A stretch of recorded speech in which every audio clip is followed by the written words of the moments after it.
Hello, Hans. Hello. Thank you very much for making the extra time that we can have this interview. We decided we want to talk about soul growth today. And I would like to ask you, we've heard a lot about personal growth. That's a big industry, and with personal growth, there's the idea that we have some potential that we can reach by engaging in all kinds of activities that foster our personal growth. But now we are regression therapists, and we know that there's more than this life. With the current personality, we know that for many people, there are previous lives and previous personalities. So I'm curious how you see, is there something else than personal growth? Is there something like soul growth where the soul incarnates in different lifetimes and also goes through some process of growth?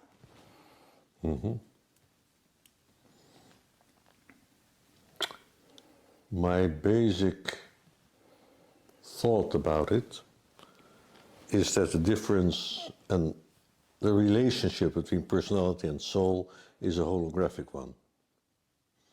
There is no soul growth without personal growth, and there's no personal growth without soul growth, but it's in a different perspective. Let me give an example. I have a program that I originally developed for managers, but I'm giving it for other people too. It's called Personal Mastery.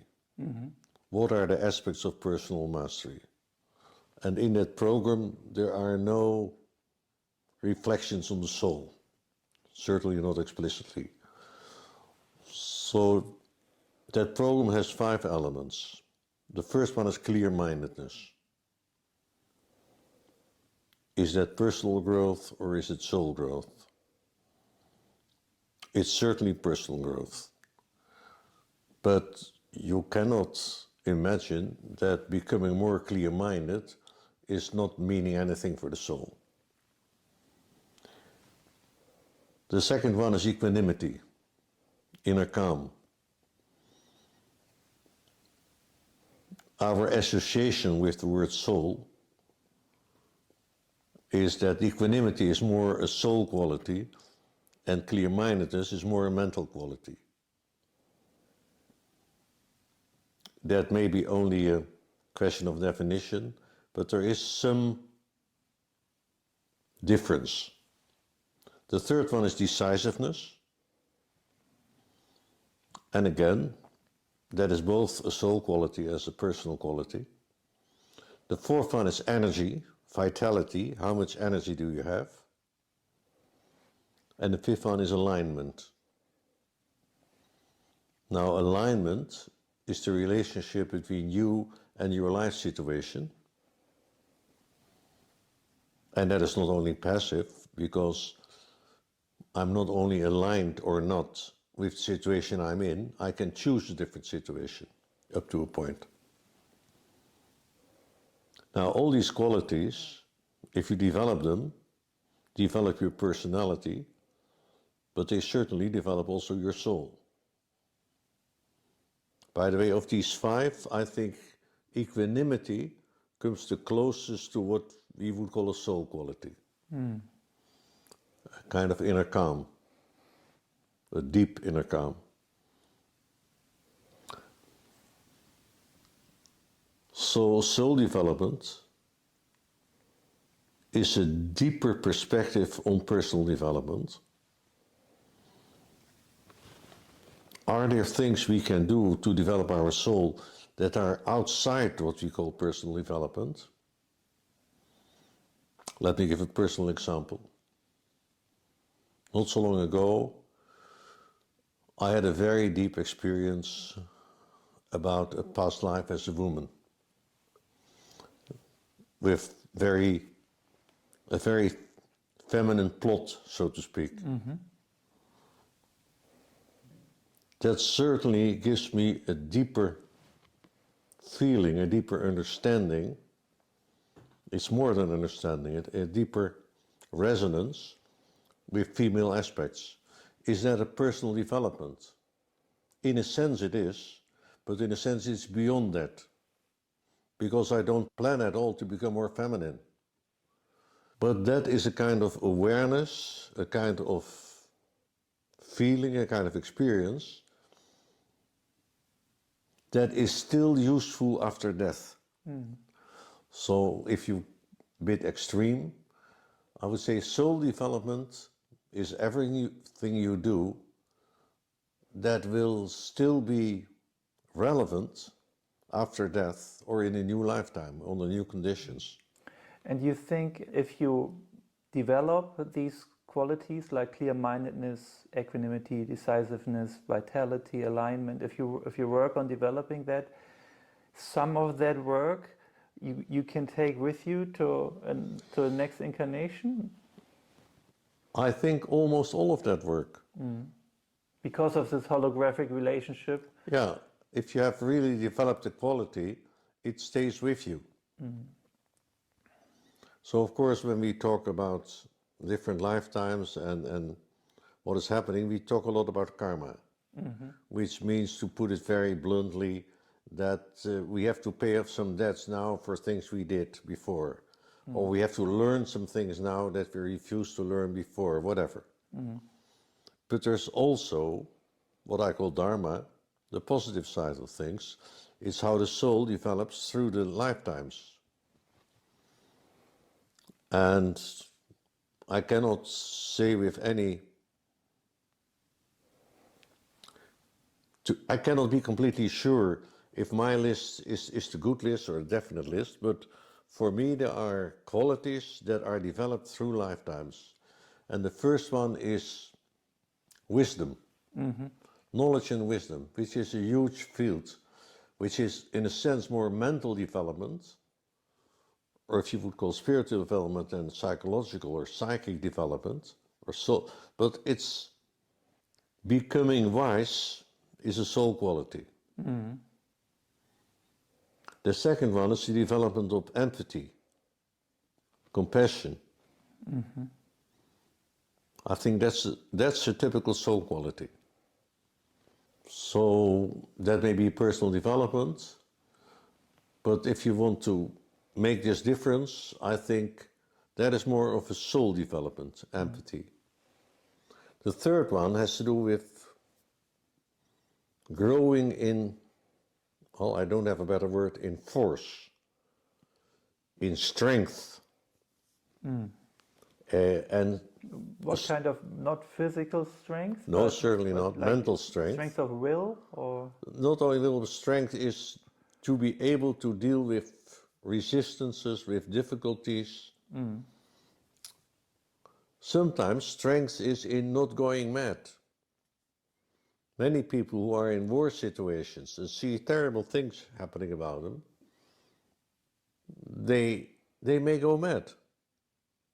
And see, some people may not go mad for the simple reason, well, simple, that they are psychopaths. Is a problem for them. But if you're not a psychopath, you feel a lot, you see a lot, you sense a lot.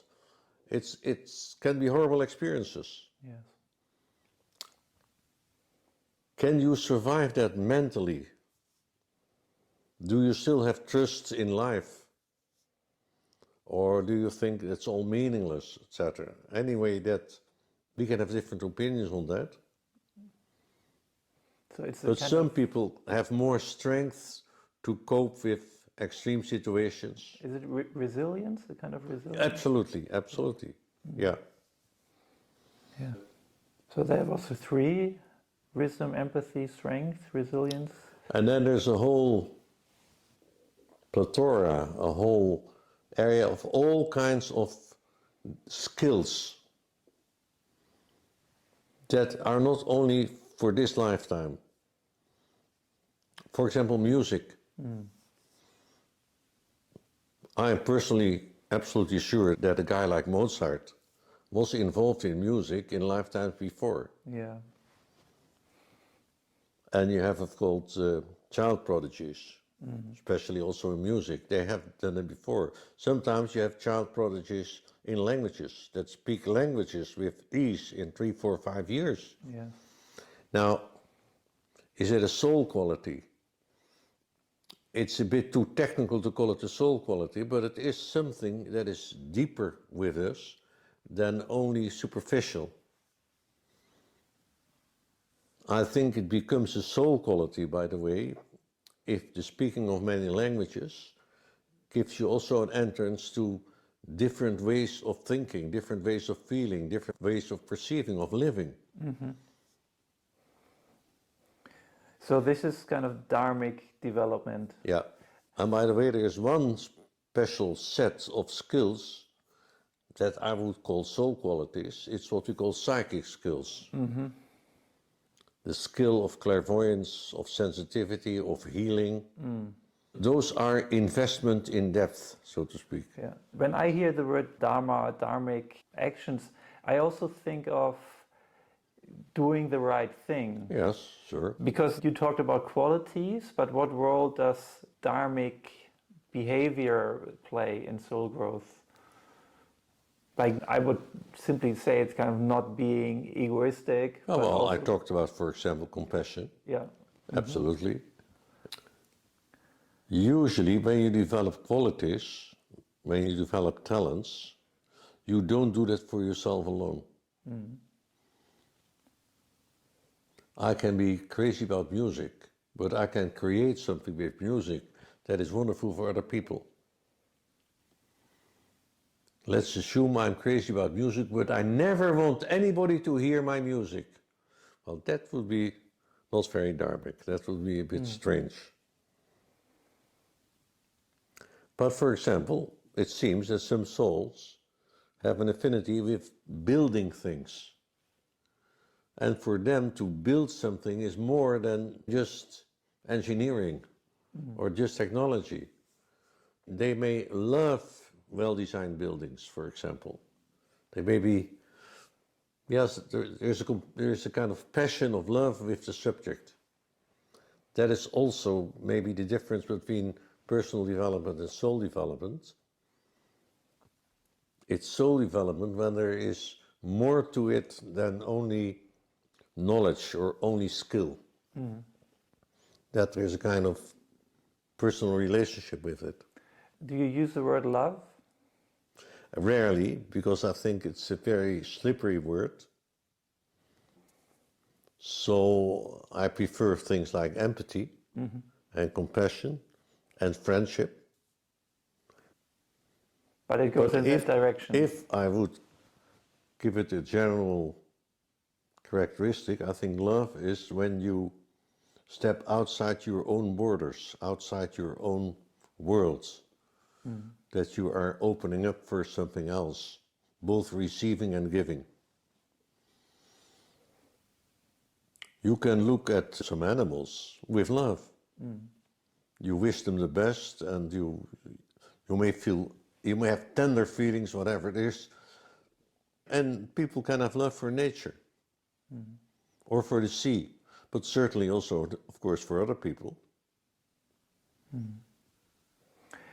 What role does shadow work play in soul development? Oh, that's opening up a complete different chapter. I would say that is not only soul development, it's also mental development, because it requires a mental strength.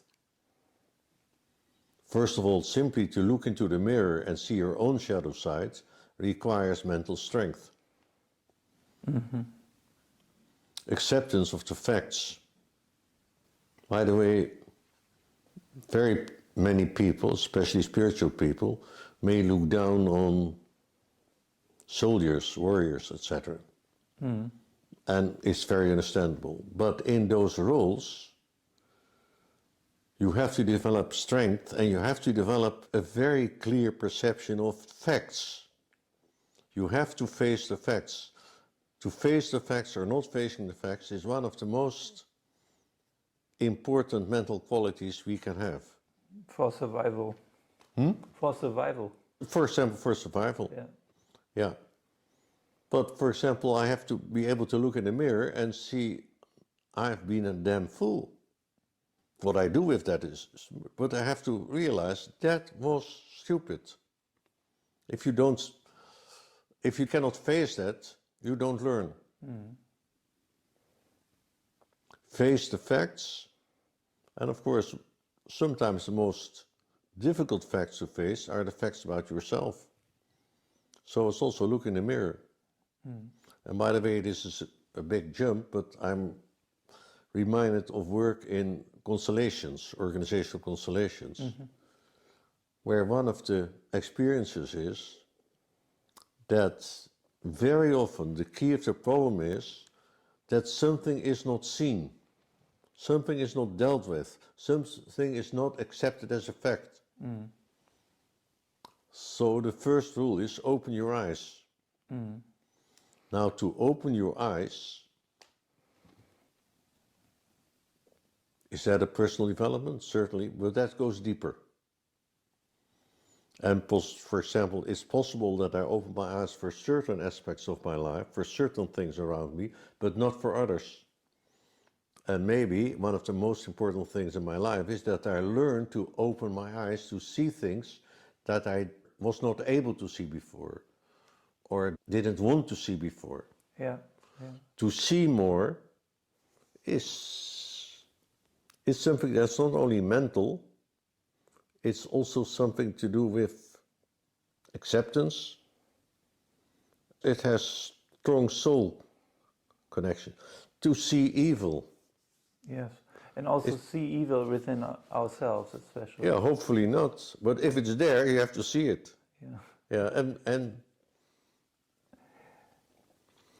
well, maybe we are different people are different in this, but I think for some people it's more difficult to see their own stupidity than to see their own evil. There are different things you have to see. Okay, so you tied this shadow work aspect back to mental development. You talked about strength, how soldiers develop strength. Shadow work is also integrating parts of yourself that you have split off. And, Yes. and that's, of course, what we are involved with a lot in regression therapy, that we Yes. find these parts of ourselves that got stuck in past situations. And then after understanding and healing them, we reintegrate them. And a word for that is soul retrieval, regaining lost soul parts. Would it be too simple to say this is soul growth, integrating these lost soul part, or is that missing out on the development of the qualities?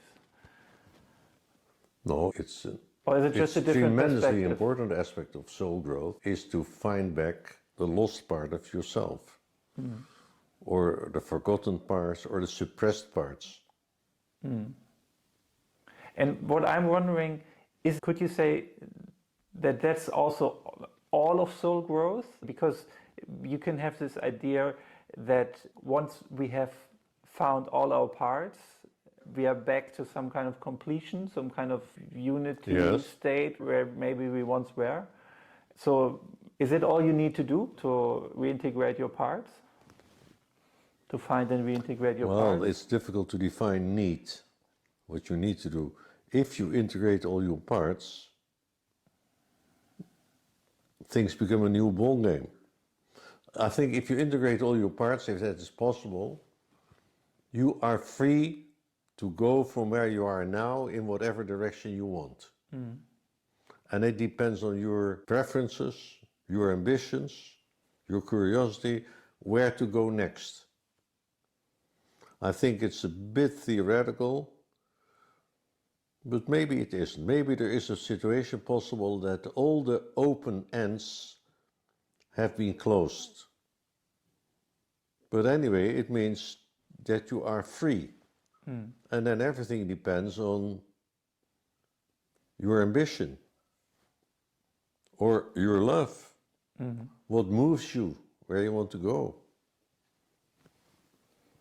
There are many people that, and of course, think of classical Indian ideas. You have to come back because you are not perfect yet, but once you are there, you go into moksha, you are free, you don't need to come back. Well, first of all, that you don't need to come back does not mean at all that you're not coming back, because you may come back for other reasons than karma. You may want to contribute. You may want to meet people that you have not met for a long time before. You may want to share their lives. And maybe you may want to enter into new shadows, because once you go through them, you may develop other qualities. So I don't see any clear limit to soul development. There's also this bodhisattva idea, this bodhisattva vow in Buddhism, that to come back in order to help the others. I think it's, as far as I have read it and understand it, for me it's a bit too glorified. But of course, you can come back to help others. Yes, of course.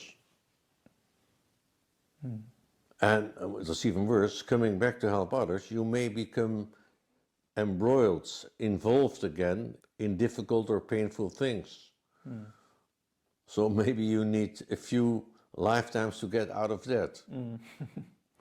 I think that one of the aspects in my view of reality, my view of the world, that is very different from maybe most people who are involved in, let's call it, spiritual experiences. I think that human souls may come from very different origins, but they may also go in very different directions after being human. I'm pretty convinced of that even. What kind of directions could that be? Just so that we get an idea. Well, if I take something that you can read in some literature even, you can become creative. You can become creators. Whatever that means and whatever you're going to create. But my guess is that the universe is far from ending, and there's still a lot that can be done, or can be developed, or can be discovered, or can be created. But of course, we can have some inklings of that, but also talking about that is pretty vague. And maybe that is good, that it should stay vague. What I'm wondering is, when we talk about this idea of development, for me there's this paradox with another idea, that we are able to access this part of us that's already complete, like our higher self. So on the one hand, we are developing and we are not complete. On the other hand, we have a higher self that we can connect to. Isn't that a contradiction? Or how do you resolve this contradiction? First, I have to try to understand what the contradiction is.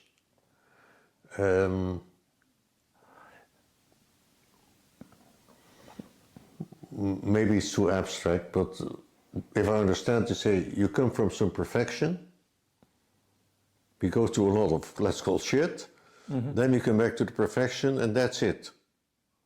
But even if there are so many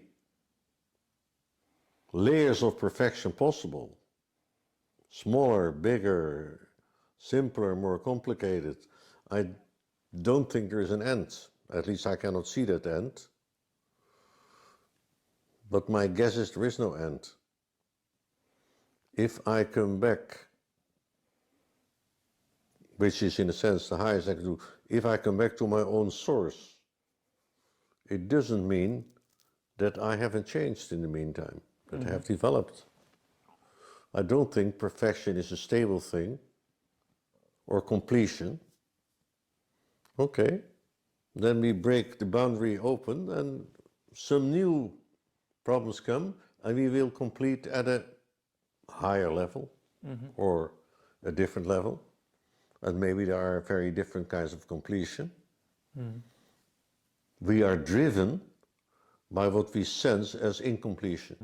The question is, what are we going to do if we are perfectly happy and perfectly aware.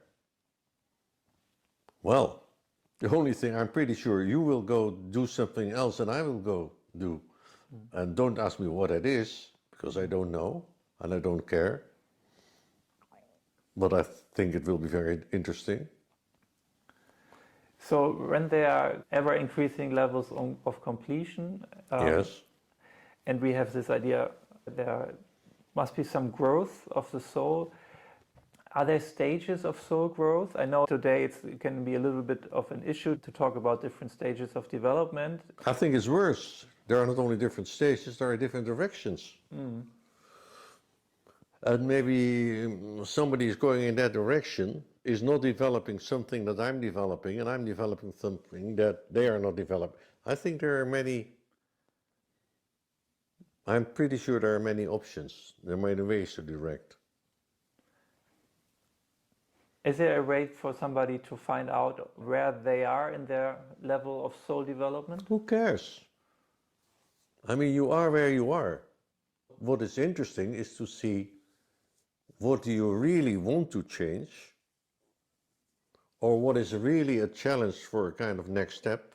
Sure, but what's after that? And I don't care shit where I am. I am where I am. What I mean is I don't care to grade that according to some, or maybe that's useful. Anyway, maybe that's, I'm not personally interested in that, but. Yeah, I see. And of course, it's, if you grade, it's also, am I farther developed than you are?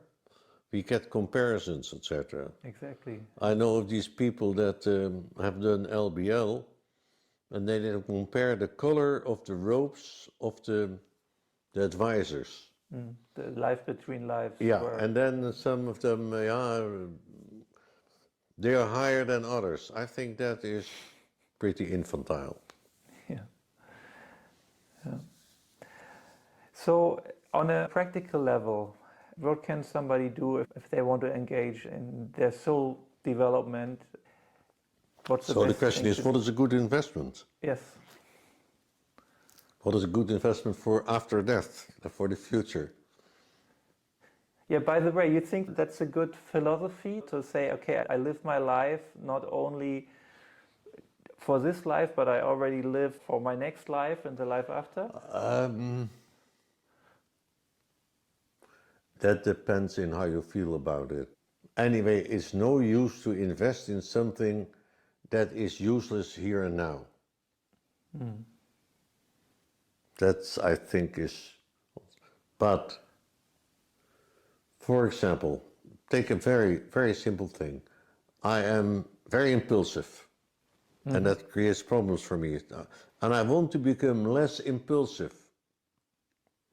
Is that an investment in a future life? Absolutely. If it's an important investment, I don't know. But what you really develop for your own mind, for your own soul, you take with you for the future. Now, if you develop your body, you do not take that to the next life, but the fact that I pay a kind of attention to my body, that I take care of my body, that I have a kind of awareness of my body, in itself may be something valuable that I can take with me. So I can, so to speak, inhabit my next body a bit better. Yeah. I think that there is nothing that gets lost. There's nothing that is, in German you say umsonst. How do you say that in English? That is useless. Yes, yeah.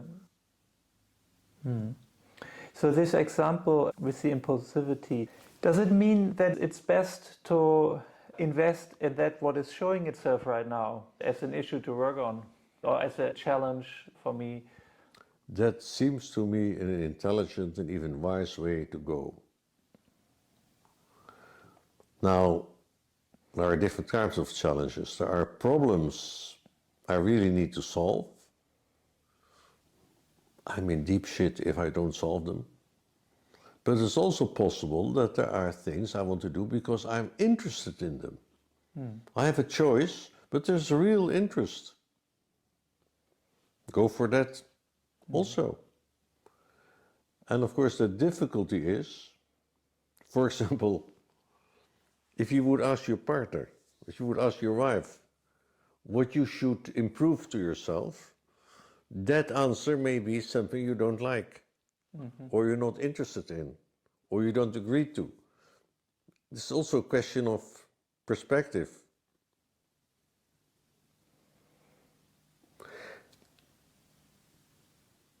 In general, there are two things that drive us: problems we want to solve and ambitions we want to realize. And basically, the best thing is first to resolve your problems and then realize your ambitions. But sometimes there's so much drive inside us to do something that we may delay resolving another problem. And I can't say that that is wrong, whatever. Maybe the best criterion is what saves most energy or what gives most energy. I have some problems there,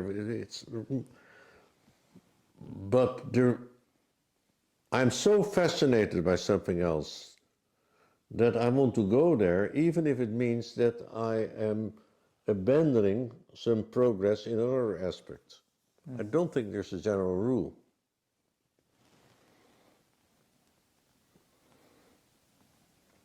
Well, maybe it's not very useful, but live as intensely as you can. And intensely, what has the most life, what has the most, it has to do with awareness, it has to do with emotions. It may have even to do with physical presence. How about concrete practices like meditation, regression therapy? What are the top practices you would recommend?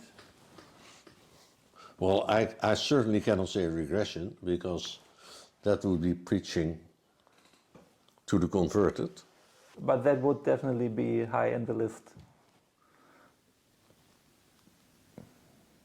Yeah, but Or is it not for everybody? well, first of all, it's not for everybody, of course, but it's driven by pain, by things you want to solve, or by an insatiable curiosity. Sorry, I forgot your question. Concrete practices, regression therapy, meditation, or what are your top recommendations? Maybe I'm not the one to ask that. I'm not very good to do practices that request a kind of discipline. Sometimes I feel bad about that. Other times I think it's just who I am.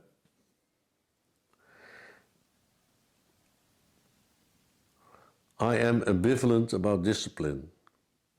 Of course, its value is, if you start to meditate, you should not stop after a few days. So something like that. It's no use. But there should be somewhere a kind of passion inside yourself for what you do. And of course, we have all different aspects and different sides. And one part of me really wants to do that, and another part doesn't want to do that. I am doubtful of what I'm going to say, but my guess is that I would choose to do what gives the most energy. That makes you most alive or most aware.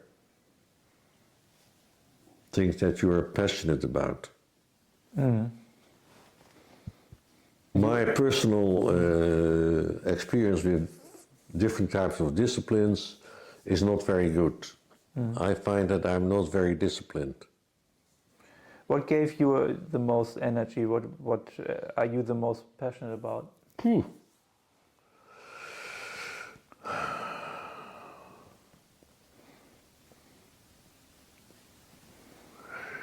How does my passion show? Usually in anger.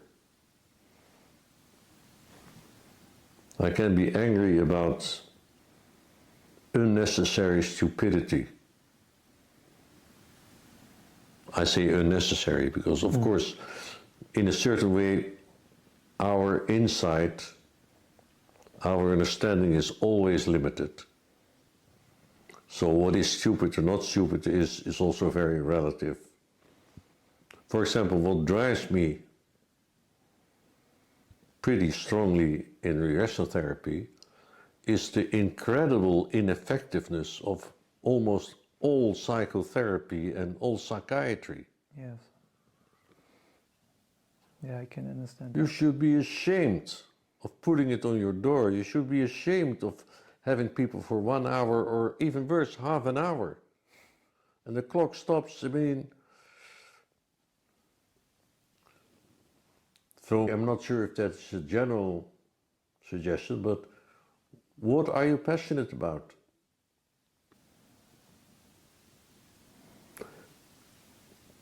Now, the problem with passion is it can blind you. You can be too easily negative about something or positive about something. Yes, I think energy level is a very important indicator. What gives you energy? What costs you energy? What makes you tired? So, for example, meditation. You shouldn't stop meditation after 2 or 3 days, that's clear. But you should have an experience right at the beginning that at least sometimes when you meditate, something happens inside you. And that gives you, okay, I'm on the right track. So maybe tomorrow it doesn't matter, we go on with that. But it should do something.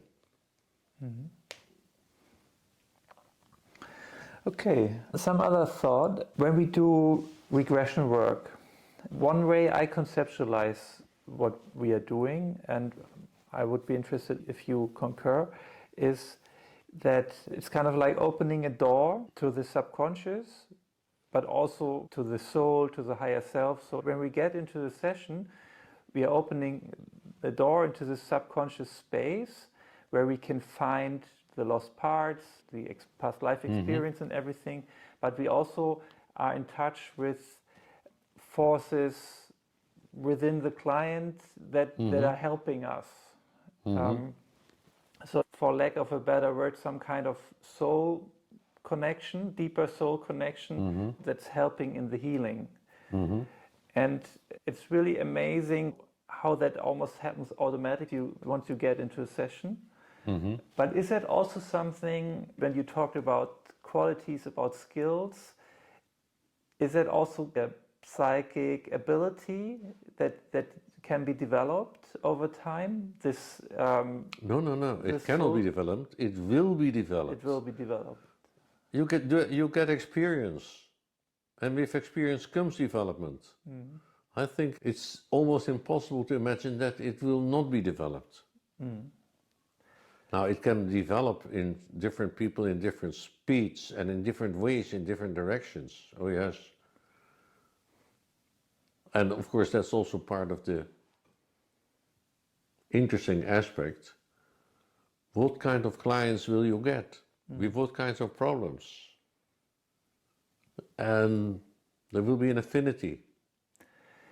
But how can I make that more accessible? Because it's so nice that it's accessible in a session.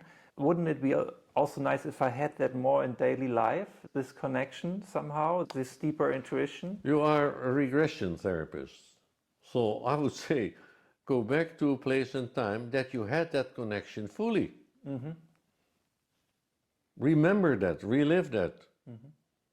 By the way, not impossible that you go into a situation where you're not incarnated. But that doesn't matter. The only thing that matters is how does it work out.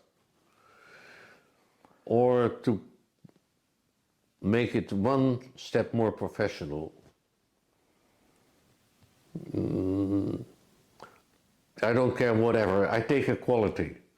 I want to be able to understand people who are completely different from me. And because I sense that very often I don't understand them. Now, if I want to use that as an element to develop myself further, the easier thing is go back to a place and time where this understanding was there maximal. Go back to a place and time where this understanding was minimal, because that's what's blocking. So you go to the deepest resource and you go to the deepest block. That's the fastest way to change something, to develop something. Now it's possible that in that process you find, there are 2 or 3 maybe less essential blocks, but I have to deal with them too. Or there are 2 or 3 completely different resources that I need to open. You find that out. But I cannot make it any more simple. For example, you are a beginning therapist, you want to become better. Okay, go back to a place and time where you can find the most important resources to become a better therapist. And go back to a place and time that block you most from becoming. Okay, this is very vague, but it's not vague for a specific person in a specific moment. Yeah, something will come up. Yeah. And sometimes you may be surprised, the client may be surprised that there are a different type of experiences that are coming up that you would not have expected.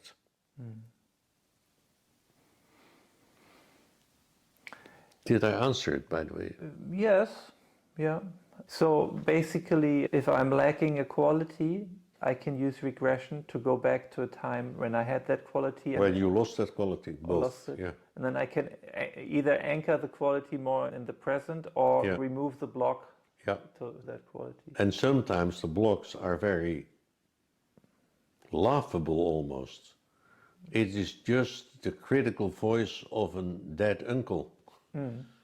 Yeah. Said, this is all nonsense, something like that. That's what's really blocking you, possible. And that even holds true with this possibility to bring equality into the present. It even holds true with this, which in my view is the ultimate super quality, which is being more connected to Yes, of course. to your true self. If you're ready for it, so go back to a place and time where you were farthest removed from your true self. And your subconscious or superconscious will bring you to a very specific time. And that it was strongest. And maybe you go back to before your first incarnation, whatever. I don't see any limits to the work that we are doing. Have you done that yourself? This kind of regression? Rarely, but yes. Yes. And has it changed something for you? Oh, others should decide on that.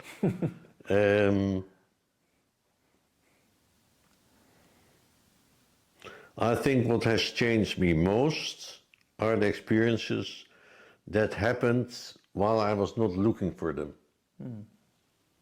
I stumbled into them, so to speak. And sometimes if you have a specific interest, specific question, you go there, it doesn't work quite well because maybe you don't really know what you need most. So sometimes it's wonderful what happens and sometimes nothing happens at all. And you have to live with that. Yeah. What role does initiation play in this? Or in other words, how can others influence our growth, our soul growth, through initiation rituals or something? In India, there's this idea, or maybe also in other places, that the guru can give some kind of blessing to the student and that somehow lift up the student in their development. What's your experience with that? I have some hesitation with that, which may be very cultural. My basic response is yes, a guru can do that. but it is not without risks. Because it should be, to put it in these terms, it should be completely without ego.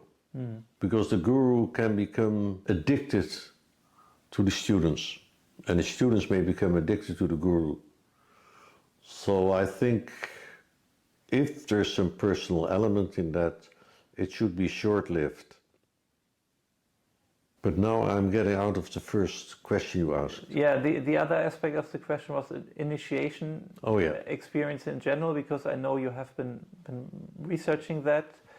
Well, first of all, initiation not necessarily means that someone is initiating you. It certainly can be. And of course, then it's within a kind of, it's either an institution, we usually call it a temple, where people are prepared for certain things, they're trained for certain things, and it may be that the temple has a special program for special qualities.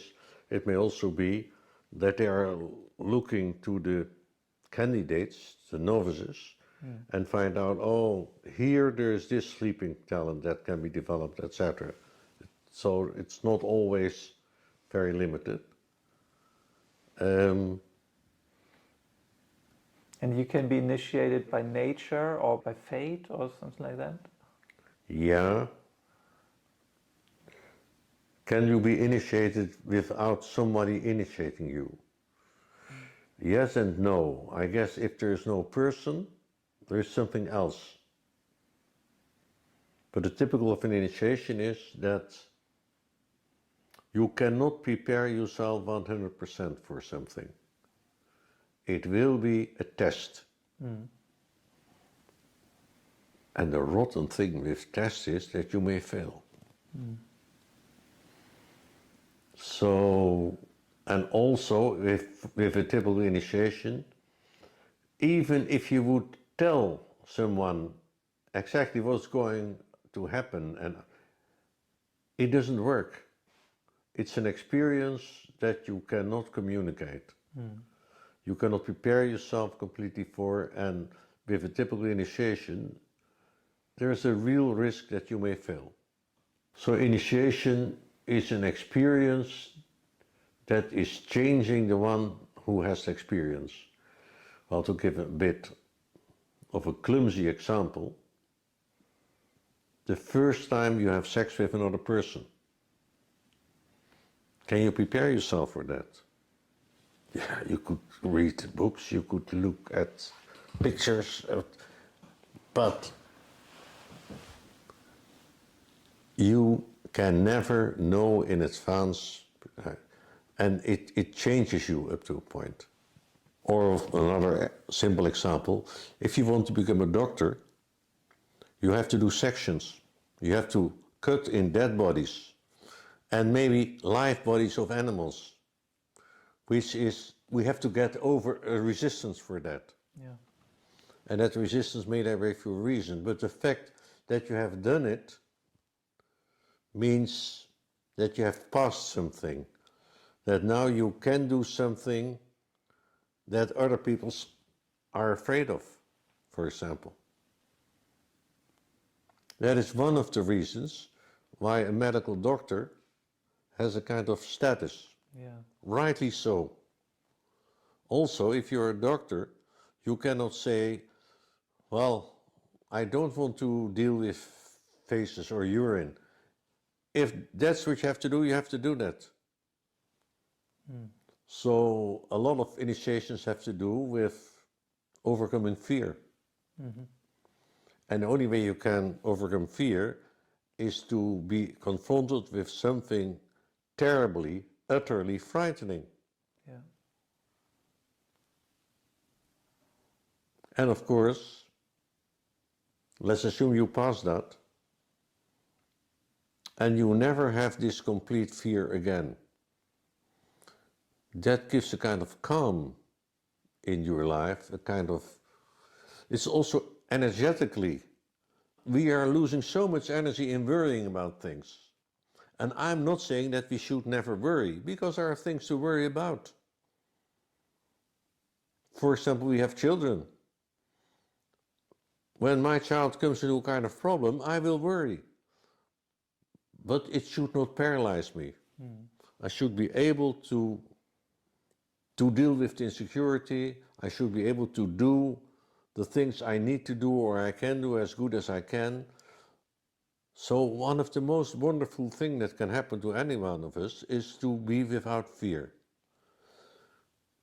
That doesn't mean that you doesn't get a shock when the bus is coming towards you, but that this deep fear, this paralyzing fear, that is wonderful. That makes you, in a sense, a different person. And sometimes it's not fear, sometimes I remember a group of people that were interested, Dutch police people, that was a group about police and spirituality. Yeah. And one of them told that when he had to go to another country where a plane had crashed in the jungle, and he had to find the bodies and try to collect the body parts that belong together. And That must be quite difficult. that's horrible. So to be able to stand horror, which is not the same as fear, to keep your mind. Or for me, one of the very good examples is if you are a surgeon in a field hospital during a war, people coming in, you cannot save them all. You have to choose. It's called triage. Yeah. Which one will we try to save, which one not? So if you come out, it can paralyze you completely. You cannot handle it. But if you can handle it, you have passed a kind of threshold. That's also kind of initiation. Yeah. Now, if we think about classical initiation, it would be like there is a senior doctor that is helping you with the first days and the first times, etc., or giving advice, etc. And still it's possible that you cannot make it, that you are paralyzed, it's too horrible for you, or too much responsibility. Imagine you have to take a decision. Well, this is a very clear decision. There is a boat, a ship is going down. There are people in boats. There are 3 people in the water. There's only place for 1 person. That decision, that's responsibility. That is, you come out of that stronger and wiser, or you come out of it the rest of your life with guilt feelings and shock, etc. Yeah. And you cannot even judge a person who comes out in shock, because it's a very human thing that happened there. You cannot even blame a person that doesn't come out. But anyway, an initiation is an experience that you can come out stronger, changed, or weaker. But even the person that comes out with shock may eventually heal that shock Yes. and then have imbalance have grown from the experience. Okay. It's one of the things we can do in regressions. Yeah. You go back to that shit experience, that crazy, that drove you crazy, and we can heal that. That's one of the wonderful things of our work. So initiations are these tests of life where you can either fail or you can succeed. Well, it's possible that you fail and that next time you succeed, but the tendency is if you fail the first time, the chances that you will fail the second time are bigger. Yeah. Just like when you succeed the first time, the chances that you will see the second time are bigger. So they are watersheds in our life. And of course, if you think about classical initiations, they were devised to do that. They were created to do that. But there's also what I call initiation in daily life. We can have experiences that we either come out stronger or weaker. So with initiation, the word often is test and trial. Trial, yeah. You are being tried.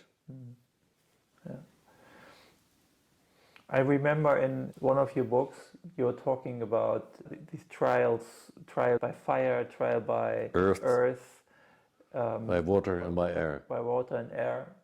And so a trial by fire would be like a combat situation, for example.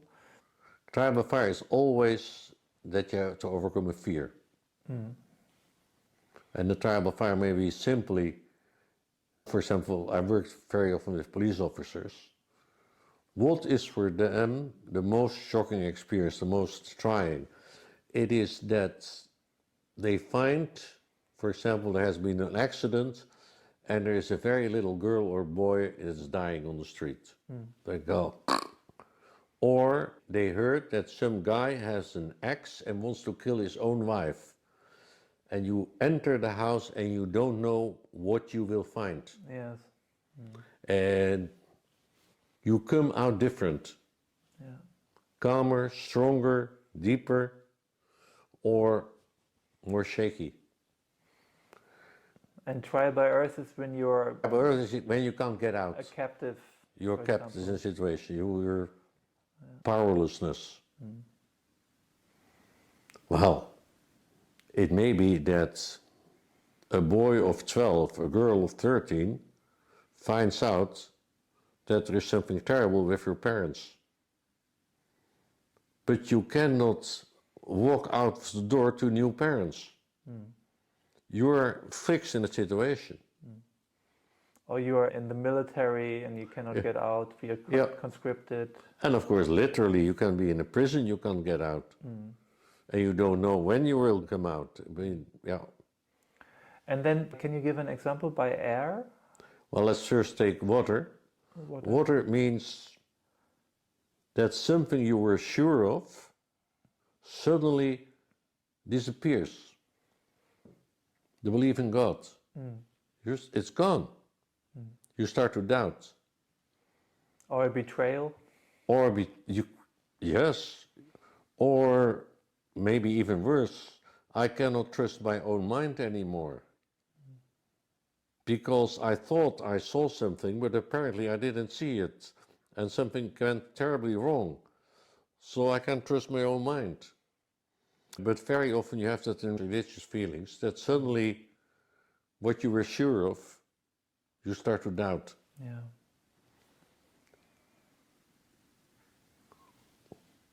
What happens when at a certain day I look in the mirror and I certainly get the conviction that basically I'm evil. There's something evil inside me. And I'm not sure if there's anything right inside me. Well, this is not a very common experience, but it happens to people. And a trial by air is when nothing matters. Nothing is real. Nothing. It's all completely, utterly meaningless. That's a very deep experience. What do people in a trial by water, or certainly a trial by air? They start taking drugs, or drinking alcohol, or engage in meaningless sex. Well, I imply, by the way, that there's also meaningful sex, but that's another story, of course. But that nothing is real. You look in a mirror and it's... Yeah. You can't even look properly in the mirror because there's someone is looking back at you. So your normal self is gone. That's trial by air. So we can have these trial situations in our life, and then either we can master the trial, pass the test, and grow from it, or we can fail and get weaker, traumatized. A bit crazy, or... Yeah. And then we still have the chance to do regression therapy later and heal that part? That depends how deep it is, because when I am in that state of mind that nothing is real, regression therapy is also not real. And if I in a state of mind that I'm not sure of anything, I will not be sure of the Restaurant therapy. So maybe then in the next life when we have recovered a little bit. Yeah. Or at least I have to give it a try. So it's possible that a part of the mind is affected, but a part of the mind is not affected.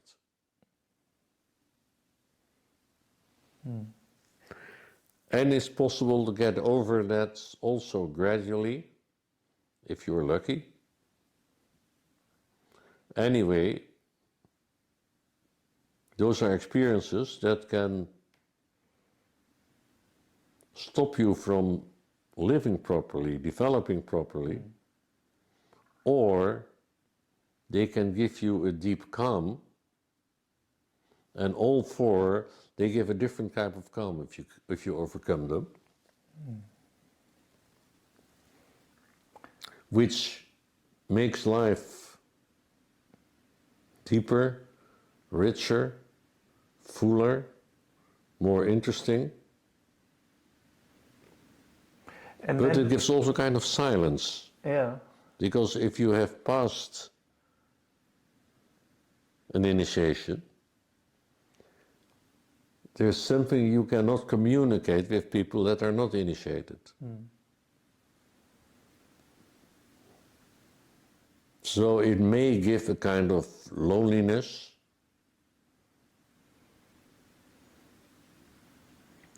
and in the end, of course, it may get you a reconnection to your own source, but you have to really have passed that. Because this is, as I said, one of the typical trials of religious people, that there is no God. It's all nonsense. yes. Thank you for watching this interview. This was only the first hour. The interview went on for another 40 minutes. And of course, you can watch that part too. The only thing you need to do is you need to create an account at the Soul Sense podcast website. This is currently free. You only need to leave your email address, and then you receive a login link to your email address, the login credentials, and you can log in and watch the complete interview. To do that, just follow the link that you find either in the description of this video or on the page where you are watching this video preview.